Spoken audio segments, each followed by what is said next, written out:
Bismillahirrahmanirrahim.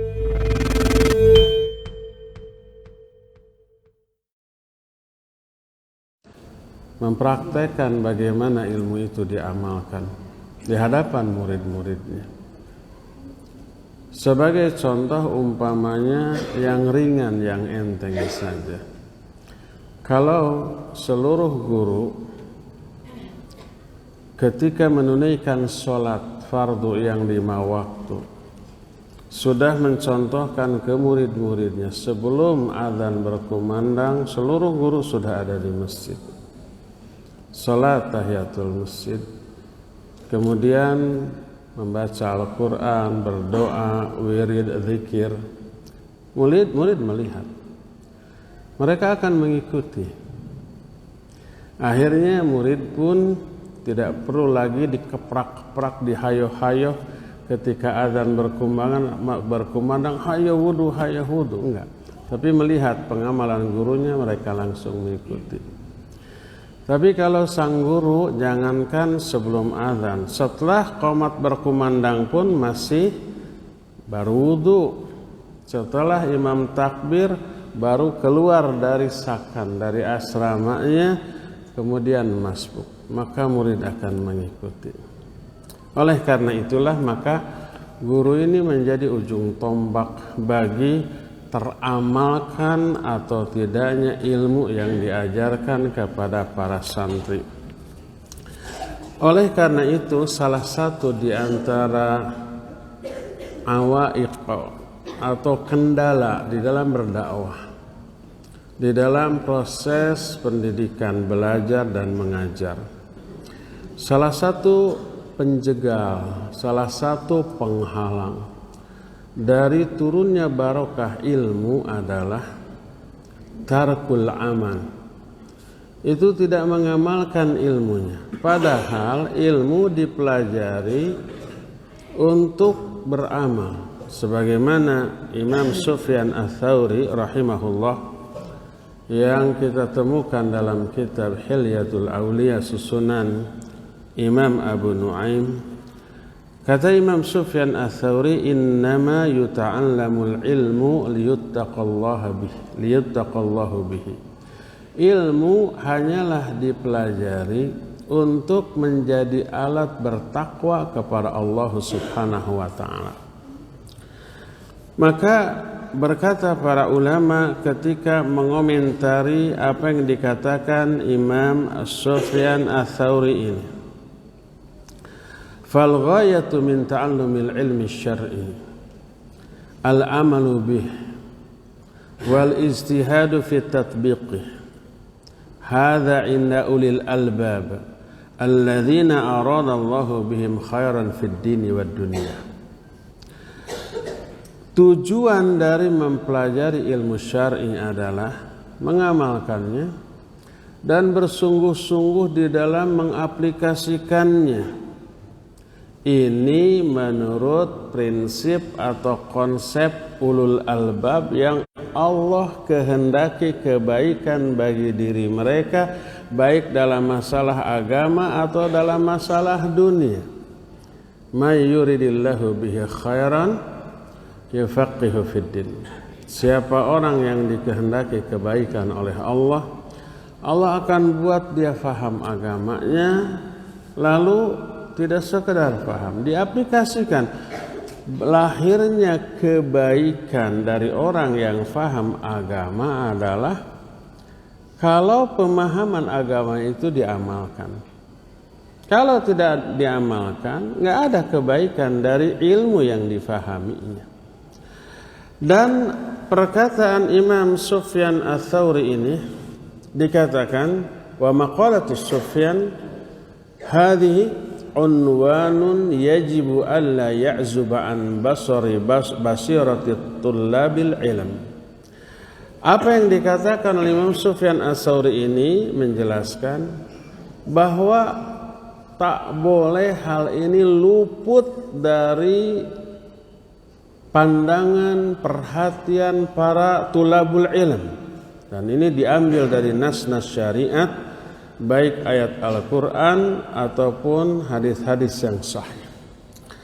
Di antara nas-nas tersebut adalah sebuah hadis yang diterima dari Abu Barzah Al-Aslami, diriwayatkan oleh Imam At-Tirmidzi dalam kitab Sunannya dengan sanad yang sahih.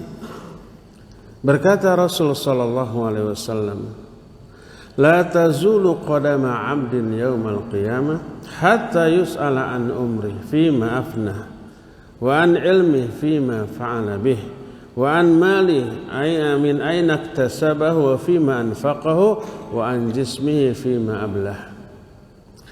Tidaklah bergeser kedua kaki seorang hamba pada hari kiamat, ini ketika hisab, sebelum dia ditanya tentang pertama umurnya, untuk apa dia habiskan, kedua tentang ilmunya, apa yang dia lakukan dengan ilmunya tersebut, diamalkan ataukah sekedar dianggap sebagai pengetahuan saja.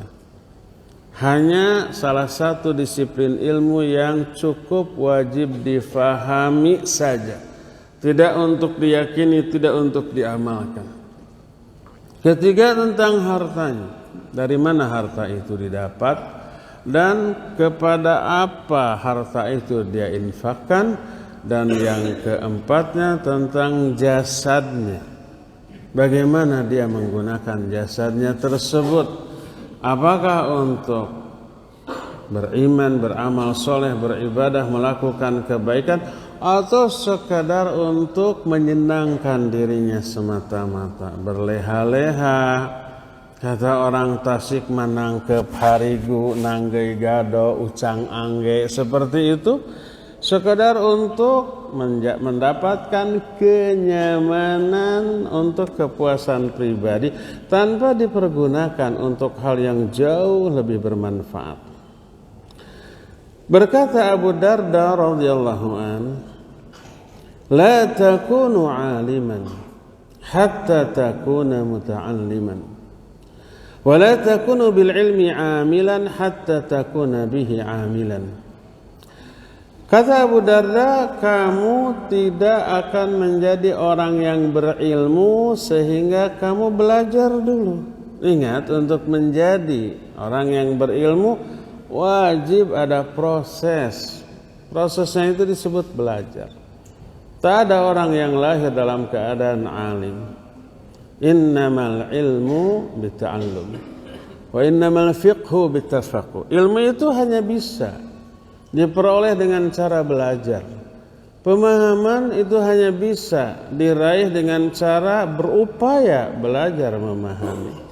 Kalau ada orang yang menyatakan saya mah bisa nahwu sharaf, bisa bahasa Arab, itu lewat mimpi. Bohong. Halu dia itu, ya. Dia ngehayal saja, jangan dipercaya. Ini buktinya saya bisa belajar, bisa nih bahasa Arab, bahasa kita bisa, ngomong bisa, istima bisa, nulis bahasa, itu pasti belajar, nggak mungkin lewat mimpi. Saya mah cukup tirakat saja, la ilaha illallah 10.000 kali, dong tiba-tiba bisa nahwu sharaf. Tadinya mah bodoh, nggak ada yang seperti itu. Innamal ilmu bita'allum. Ilmu hanya bisa diraih dengan cara belajar. Kata Abu Darda, kamu tidak akan bisa menjadi seorang yang berilmu sehingga kamu belajar terlebih dahulu. Wala takunu bil ilmi aliman hatta takuna bihi amilan. Dengan ilmumu kamu tidak dikatakan orang alim sebelum kamu mengamalkan ilmu itu. Mengamalkannya mengundang barokah yang sangat banyak. Selain ada pahala pastinya, selain menggugurkan dosa tentunya, selain mengangkat derajat kemuliaan dia, juga ilmu itu akan bertahan lama dalam diri kita, malah ditambah. Cara menjaga ilmu, cara memelihara ilmu dalam diri kita, salah satunya dengan cara mengamalkan. Kalau enggak, ilmu itu hilang. Sebagaimana Ali radhiyallahu anhu menyatakan, hataful ilmi bil amal fa in ajabahu wa illa irtahala. Ilmu itu diikat dengan amal. Kalau diikat dengan amal, maka ilmu itu akan bertahan. Kalau enggak, ilmu itu akan pergi. Berkata Fudail bin Iyad rahimahullahu ta'ala, la yazalul alimu jahilan bima alima hatta ya'mala bihi. Fa idza amila bihi kana aliman. Seorang yang berilmu masih tetap dikatakan bodoh dengan ilmunya. Walaupun dia berilmu, tetap dikatakan bodoh sampai dia mengamalkan ilmunya. Kalau dia sudah mengamalkan ilmunya, baru orang itu disebut berilmu. Perkataan ini diambil dari nas Al-Quranul Karim. Sebagai ustaz, antum pasti pernah menjelaskan sebuah ayat bahwa orang-orang yang melakukan kesalahan karena kebodohan, tsumma yatubu min qarib, kemudian setelah itu segera bertobat. Dikatakan orang melakukan perbuatan dosa karena kebodohan, lalu setelah itu segera bertobat. Bukan berarti orang itu bodoh bahwa itu perbuatan dosa, bukan. Dia tahu itu dosa, itu haram, itu dilarang. Kalau tetap dilakukan, bodoh itu orang. Makanya dikutip penjelasan para sahabat, para ulama, kullu man asa rabbah fahuwa jahil. Semua orang yang bermaksiat kepada Allah, dia itu bodoh. Lalu Imam Ibnu Qayyim rahimahullahu ta'ala merinci di mana letak kebodohan orang itu. Pertama, mungkin orang itu tidak tahu bahwa Allah melihat, mengawasi, para malaikat melihat dan mencatat, dan kelak akan dibalas, diazab. Seringkali azabnya itu tidak entar-entar amat. Mungkin dalam kehidupan di dunia diazab. Kemarin kita sudah membahas hikmah di balik musibah. Salah satu bentuk azabnya mungkin dikasih musibah, tapi itu azab yang teringan. Setiap amalan, baik amal baik atau amal buruk, diberi balasan kontan dan ada diberi balasan yang ditunda nanti. Adapun amal baik yang dibayar kontan beragam. Kadang-kadang berupa sesuatu yang memang Allah janjikan dalam kehidupan di dunia. Dan seringkali yang pasti setiap amal baik Allah bayar dengan kontan. Pertama, diberi hidayah untuk melakukan amal-amal lain. Kemarin sudah kita bahas di Aisyah, di Masjid Aisyah. Yang kedua, ini yang belum sempat kita bahas.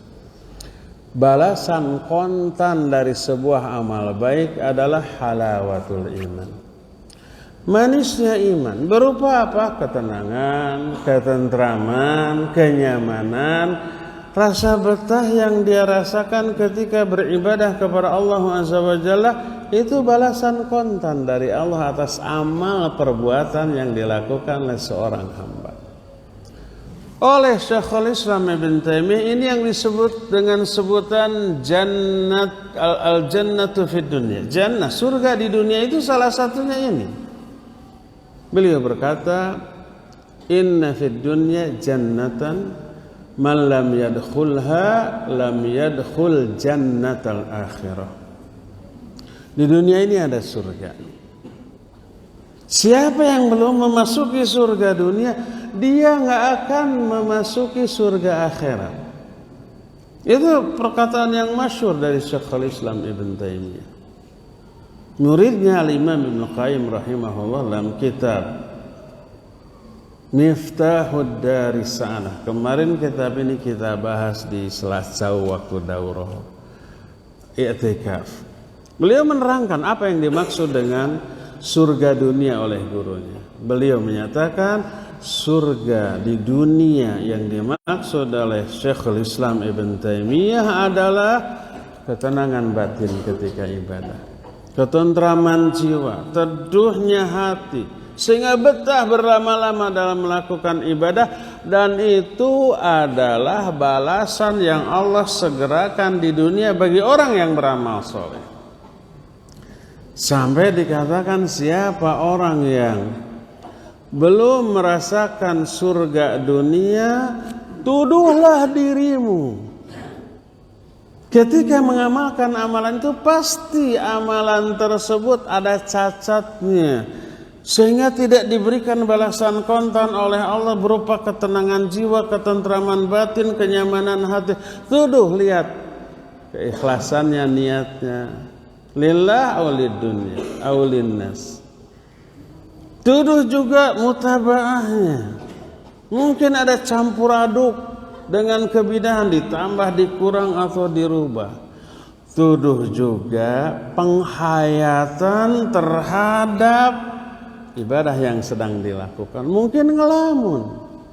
Ruh dari ibadah itu yang berupa kekhusyuan, kalau itu membutuhkan kekhusyuan, tidak ada.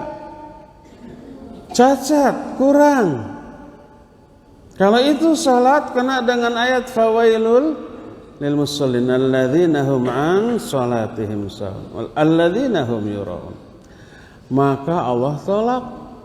Salah satu bukti ditolaknya amalan tersebut, tidak Allah balas dengan balasan yang kontan berupa ketenangan jiwa. Dan itulah yang kata Imam An-Nawawi rahimahullah, salah satu bentuk halawatul iman.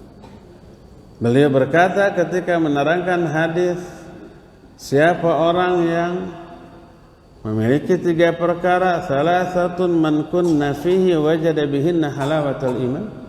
Kata beliau, halawatul iman tashmulu al-khusyu' fis shalah. Bahwa manisnya iman itu mencakup kekhusyuan di dalam salat.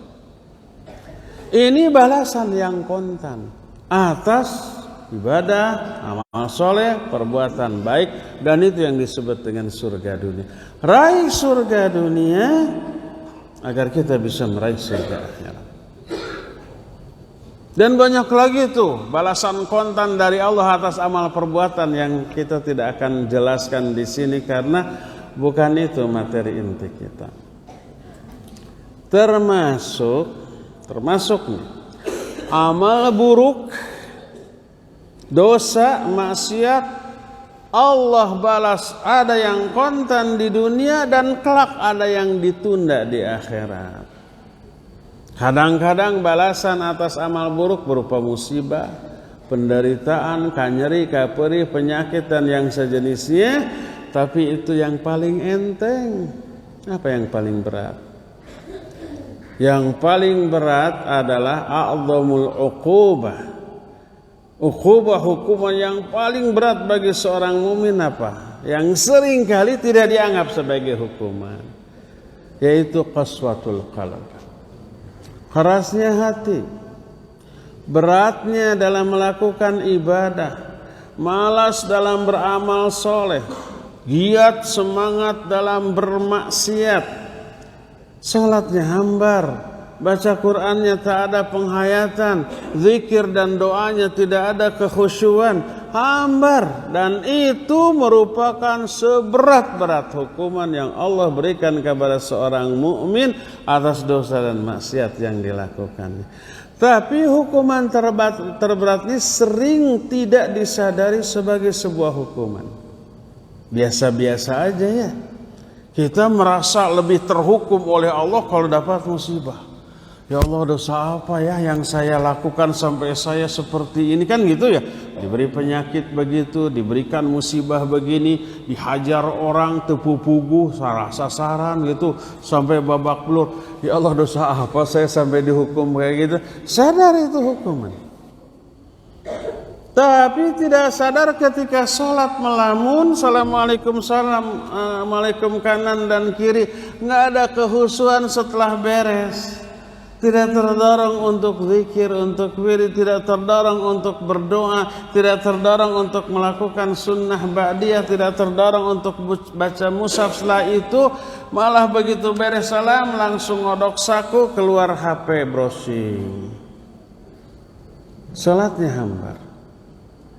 Tidak pernah ada orang yang mengatakan, kenapa saya sholatnya nggak ada ya, nggak nikmat ya. Dosa apa yang sudah saya lakukan sampai dihukum oleh Allah berupa dihambarkannya sholatnya. Kata Imam Ibnu Qayyim, jangan kamu berpikir kalau kamu tidak mau berdoa, kamulah yang tidak ingin berdoa kepada Allah. Jangan berpikir begitu. Tapi Allah lah yang mencabut hidayah untuk berdoa dari diri kamu, sehingga kamu enggan berdoa kepadanya.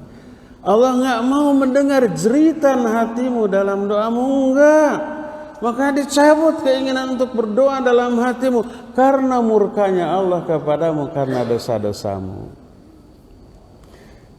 Salah satu di antara hukuman atas dosa adalah dilupakan dia dari ilmu. Ini yang kontan itu begitu.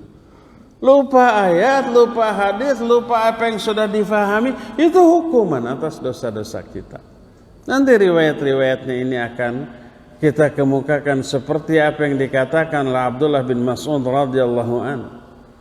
Beliau berkata, inni la ahsibul abda yansal ilma kana ya'lamuhu bil khati'ati ya'maluha. Aku yakin kalau ada seorang hamba lupa terhadap ilmu yang pernah diketahuinya, difahaminya, maka itu disebabkan karena dosa-dosa yang pernah dilakukannya. Salah satu hukuman atas dosa dilupakannya dari ilmu. Pernah kan mendengar syair yang terkenal dari Imam Asy-Syafi'i rahimahullah dalam Dewan Syafi'iyah? Beliau menyatakan, syakautu ila waqi su'a hifdhi farsyadani ila tarkil ma'asi wa akhbarani bi anna al-ilma nurun wa nurullah la yuhda lil 'asi. Aku curhat kepada Imam Waqi tentang buruknya hafalanku. Lupa beliau. Beliau memberikan petunjuk kepadaku agar aku meninggalkan maksiat. Lalu beliau menerangkan bahwa sesungguhnya ilmu itu cahaya dan cahaya Allah tidak akan diberikan kepada ahli maksiat. Berkata Imam Malik kepada muridnya Imam Syafi'i, inni ra'aitu anna Allah qad ja'ala fi qalbika nuran fala tudfi'hu bi dhulumatil maksiyah. Aku melihat bahwa, kata Imam Syafi'i ini, Allah telah memberikan cahaya dalam hatimu. Jangan kamu padamkan cahaya itu dengan gelapnya kemaksiatan. Jadi salah satu di antara hukuman atas maksiat adalah hilangnya ilmu, lupa terhadap ilmu. Berkata Hubayb bin Hajar rahimahullah. Tadi belum selesai. Orang yang melakukan dosa, kemudian itu karena kebodohan. Orang yang berdosa disebut bodoh bukan karena dia tidak berilmu tentang apa yang dilakukannya. Hukum dari amalan dosa yang diperbuatnya bukan karena bodoh tentang hal itu. Tapi pertama, bodoh mungkin dia bahwa Allah mengawasi. Para malaikat juga melihat dan mencatat dan kelak akan dihukum dunia, di akhirat. Di akhirat lebih dahsyat lagi. Dua, mungkin bodoh bahwa, nah ini nih, suka muncul tuh bisikan setan yang melegitimasi kesalahan, menganggap benar terhadap kesalahannya, atau minimal menganggap kecil kesalahan besar yang sudah dilakukannya. Syubhat dibisikkan oleh setan. Apa syubhatnya? Syubhatnya itu adalah bersenang-senanglah sebentar dengan dosa ini, setelah ini tobat gampang. Setelah tobat dihapus. Untungnya orang yang tobat lebih besar daripada orang yang tidak pernah berdosa. Kenapa? Karena orang yang tobat setelah dia berdosa lalu tobat, dosanya dihapus. Dia dapat pahala dari tobatnya. Dia juga membuat Allah sangat senang, sangat gembira, sangat bahagia. Pernah mendengar hadis? Wallahu afrahu bi taubati 'abdi hina yatubu ilaih. Allah itu lebih senang dengan tobatnya seorang hamba ketika dia bertobat dibanding orang yang bepergian dengan membawa seluruh perbekalannya di kudanya ke tengah padang pasir. Tiba-tiba kudanya kabur ya, dengan membawa seluruh perbekalan di tengah padang pasir. Dicari ke sana kemari nggak dapat, putus asa dia. Lalu dia menunggu kematian di bawah sebatang pohon. Dia sudah putus asa dari kudanya, dari perbekalan. Ketika sedang berbaring, kurunyung itu kuda tiba dengan seluruh perbekalannya secara lengkap. Dia senang apa gembira? Senang, gembira dan bahagia. Orejat, dia ada bangkit, diraihnya tali kekang kudanya, terus saking gembiranya dia ngomong salah. Allahumma anta abdi wa ana rabbuk, akhta min syiddatil farah. Ya Allah, engkau hambaku, aku Tuhan. Salah. Saking apanya? Gembiranya. Allah lebih gembira lagi dibanding kegembiraan itu ketika melihat seorang hamba tobat kepadanya. Jadi yang berdosa kemudian tobat lebih baik daripada yang tidak berdosa. Tenang. Jadi silakan sekarang senang-senang dulu dengan dosa dan maksiat. Setelah itu tobat, kamu lebih beruntung. Mungkin bisikan itu muncul dalam hati, ya enggak? Ini yang disebut dengan waswas setan. Kata Imam Al-Qurtubi, waswas setan itu bisikan setan yang isi bisikannya langsung masuk ke dalam hati tanpa ada terdengar suara di telinga. Tiba-tiba, ujug-ujug. Akhirnya dia menganggap bahwa dosa yang sekarang akan dilakukan itu sesuatu yang enteng. Nanti setelah itu bisa tobat. Bodoh dia. Di mana letak kebodohannya? Pertama ya, cara berpikir itu syubhat, itu salah. Kedua, emang tobat itu gampang.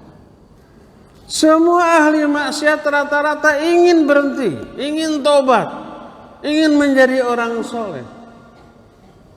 Tapi karena kotornya hati, tobatnya itu tidak segera dilakukan.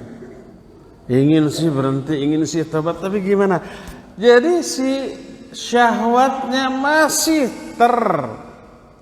terikat kecanduan dengan nikmatnya kemaksiatan. Tobat itu amal soleh yang agung yang gak bisa dilakukan tanpa hidayah dari Allah. Betapa banyaknya di antara kita yang punya kebiasaan buruk, bergibah, berdusta, atau ada pamer, ria dan seterusnya. Kita tahu itu buruk, ingin berhenti dari itu, ingin jadi orang soleh, tapi tetap gak bisa ya. Tobat adalah anugerah Allah yang hanya Allah berikan kepada orang yang layak menerimanya. Hidayah taubat tidak Allah berikan kepada sembarang orang. Allah lebih tahu siapa yang layak dibiarkan sesat, siapa yang layak diberi hidayah. Inna rabbaka huwa a'lamu biman dhalla an sabilihi wa huwa a'lamu bil muhtadin. Oleh karena itulah maka kata Fudail bin Iyad, la yazalul alimu jahilan bima alima hatta ya'mala bih fa idza amila bihi kana aliman. Seorang yang berilmu masih dikatakan bodoh sebelum dia mengamalkan ilmu. Kalau sudah mengamalkan ilmunya barulah dia disebut orang alim. Hubayy bin Hajar menyatakan, ma ahsanul iman bi zinatil ilm wa ahsanul ilmi bi zinatil amal wa ma ahsanul amal bi zinatir rifq wa ma udhifa syai'un ila syai'in azyanu min ilmin ila hilmin. Betapa indahnya keimanan bila dihiasi oleh ilmu. Betapa indahnya ilmu bila dihiasi oleh amal. Betapa indahnya amal bila disertai dengan kelemah lembutan. Tidak ada sesuatu pun yang disandarkan kepada sesuatu yang lain yang lebih indah dibanding disandarkannya ilmu kepada sikap hilm. Saya nggak perlu jelaskan apa makna hilm. Antum para ustadz yang mungkin sudah memahami dan bahkan sering kali menjelaskan ini kepada murid. Apa sih yang menjadi rahasia para ulama begitu hebat keilmuannya, pemahaman? Ternyata upaya perjuangan mereka dalam meraih ilmu mereka barengi dengan amal. Dengan sholat, dengan saum, dengan baca Quran, dengan zikir, dengan doa. Itu yang membuat mereka itu tetap gigih. Gigih bahasa Indonesia bukan bahasa Tasik. Tetap semangat. Seperti yang dikatakan oleh Imam Syafi'i rahimahullah. Kata Imam Syafi'i, kunna nasta'inu ala hifdzil hadits bil amali bih. Wa kunna nasta'inu ala talabihi bis-shaum. Kami para ulama tuh meminta bantuan di dalam menghafalkan hadis dengan mengamalkan isi hadis itu. Setelah dihafalkan, difahami maknanya, amalkan. Itu terbantu. Allah memudahkan.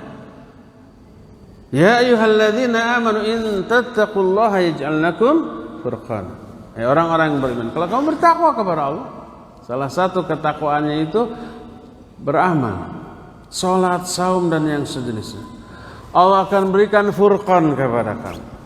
Mana furqanlah ilmu. Allah akan permudah kamu untuk memahami ilmu.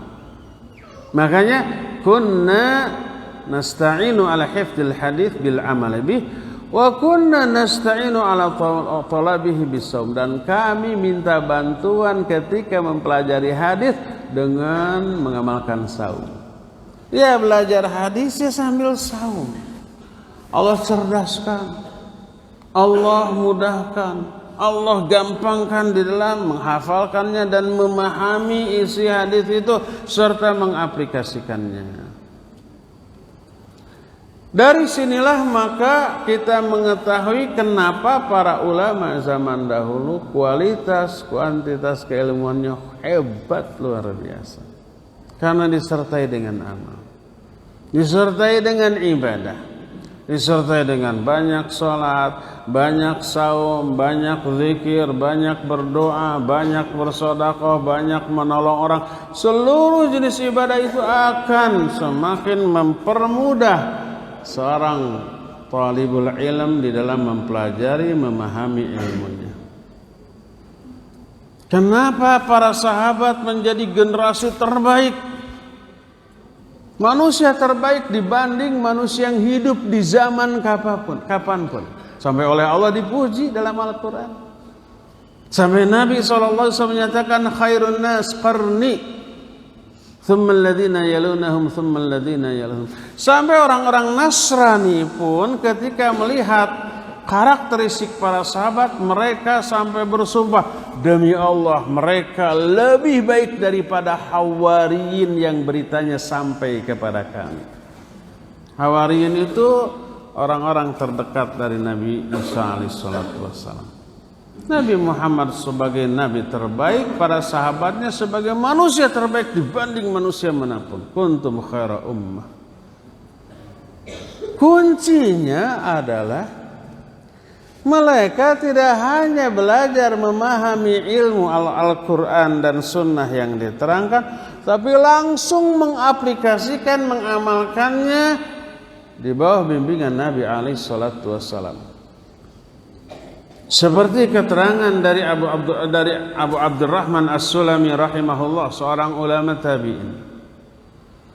Dia menyatakan, haddatsana alladziina kanu yuqri'unana annahum kanu yastaqri'una minan nabi sallallahu alaihi wasallam wa kanu idza ta'allamu 10 ayat lam yukhlifuha hatta ya'malu bima fiha minal amal.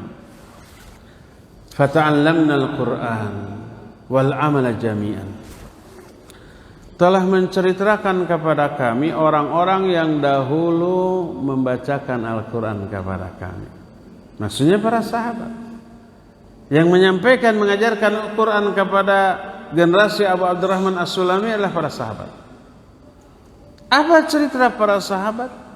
Mereka itu dahulu dibacakan Quran dari Nabi SAW.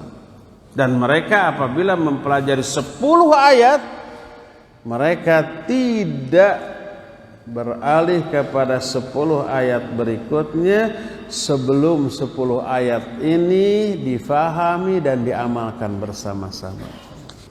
Fata'allamna al-Qur'an wal amala jami'an. Kami mempelajari Quran dan mengamalkannya bersama-sama. Jadi tidak sekedar sebatas ilmu. Itu yang menyebabkan para sahabat menjadi manusia terbaik dibanding manusia yang hidup dimanapun dan di zaman kapanpun. Dan ini tidak hanya bisa diraih oleh para sahabat saja, bisa diraih oleh siapapun, asal itu dua: pelajari ilmu, fahami dengan pemahaman yang benar, yakini isinya, amalkan, aplikasikan, dan ajarkan kepada orang. Dengan cara seperti itulah faidah yang hakiki dari ilmu benar-benar bisa dirasakan oleh setiap orang yang memang mencintai ilmu. Cari ilmu, pelajari, fahami, yakini kebenarannya, aplikasikan, amalkan, ajarkan kepada orang. Tunggu saja apa balasan yang Allah akan berikan kepada orang itu, aspek lahirnya, aspek batinnya, baik di dunianya sampai ke akhirat nanti. Ini ujung tombak dari pendidikan Islam, ujung tombak dari dakwah.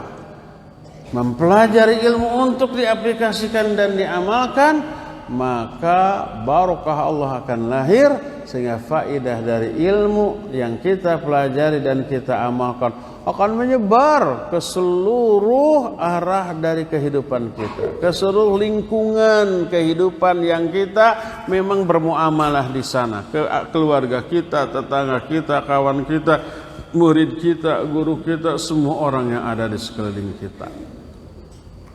Nasihat ini sebenarnya pas untuk diri saya yang belum seperti itu, ingin seperti itu, belum, masih berusaha. Tapi antum semua sebagai ujung tombak dari pendidikan Islam bagi upaya mencetak generasi Rabbani, generasi yang soleh dan solihin, ini lebih perlu lagi.